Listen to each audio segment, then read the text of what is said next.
महत्त्वाच्या बातम्या आपण पाहूया। उद्धव ठाकरे आणि रश्मी ठाकरेंनी घेतली ज्येष्ठ घटनातज्ञ उल्हास बापट यांची भेट।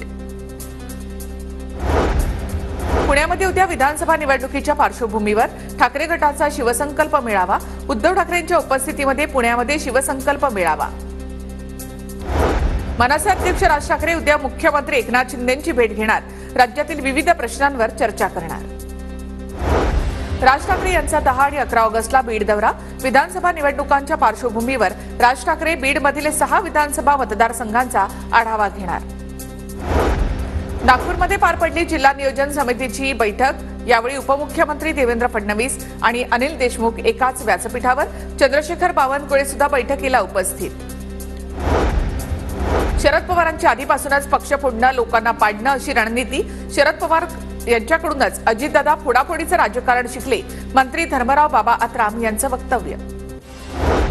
रत्नागिरीमध्ये सामंत विसर्जन अभियान सुरू। ठाकरे गटाचे माजी खासदार विनायक राऊतांचा उदय सामंतांवर निशाणा। अजित पवार गटाचे प्रवीण माने उद्या शरद पवार गटामध्ये प्रवेश करणार। पुणे जिल्हा परिषदेचे माजी बांधकाम आणि आरोग्य सभापती राहिलेल्या मानेंचा उद्या शरद पवारांच्या उपस्थितीमध्ये पुण्यामध्ये पक्षप्रवेश। विकास आघाडीच्या माध्यमातून हर्षवर्धन पाटलांनी निवडणूक लढावी। कार्यकर्त्यांची इच्छा तर ही कार्यकर्त्यांची भावना, अजून जागा वाटप नाही, हर्षवर्धन पाटलांची प्रतिक्रिया। घनसावंगीमध्ये राजेश टोपेंच्या विरोधात राजू शेट्टी यांनी निवडणूक लढवावी। स्वाभिमानी शेतकरी संघटनेच्या बैठकीमध्ये ठराव मंजूर। नांदेड लोकसभेमधून पराभूत झाल्यानंतर प्रताप पाटील चिखलीकर यांची लोहा कंधार मतदारसंघातून निवडणूक लढवण्यासाठी तयारी सुरू। नांदेडमध्ये बहीण भावाची लढत रंगण्याची शक्यता। विधानसभेच्या पार्श्वभूमीवर पंढरपूरमध्ये अभिजित पाटील यांचे जोरदार शक्ती प्रदर्शन।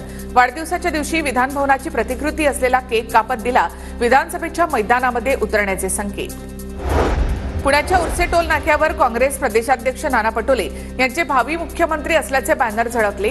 पुणे दौऱ्यावर जाताना उद्धव ठाकरेंना दिसेल अशा ठिकाणी हे बॅनर लावण्यात आले।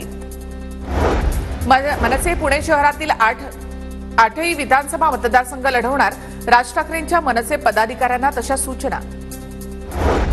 पुण्यातील विधानसभा मतदारसंघांचा जरांगे यांच्याकडून आढावा। तर लोकशाहीमध्ये सगळ्यांना लढण्याचा अधिकार, जरांगेंनी सगळीकडे उमेदवार द्यावेत, भुजबळांचं आव्हान। नाट्य निर्मात्याच्या फसवणुकीप्रकरणी पुणे कोर्टाकडून जरांगेंच्या विरोधातील अटक वॉरंट रद्द। बोलताना काळजी घेण्याची कोर्टाकडून जरांगे यांना समज।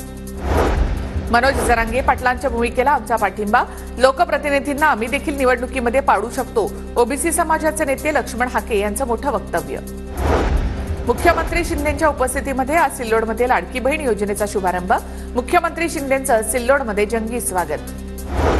सिल्लोडमध्ये मुख्यमंत्री शिंदेंच्या रोड शो वेळी काळे झेंडे दाखवणाऱ्यांवर पोलिसांची कारवाई। शिंदेंच्या रोड शो दरम्यान सत्तार विरोधकांकडून दाखवण्यात आले होते काळे झेंडे।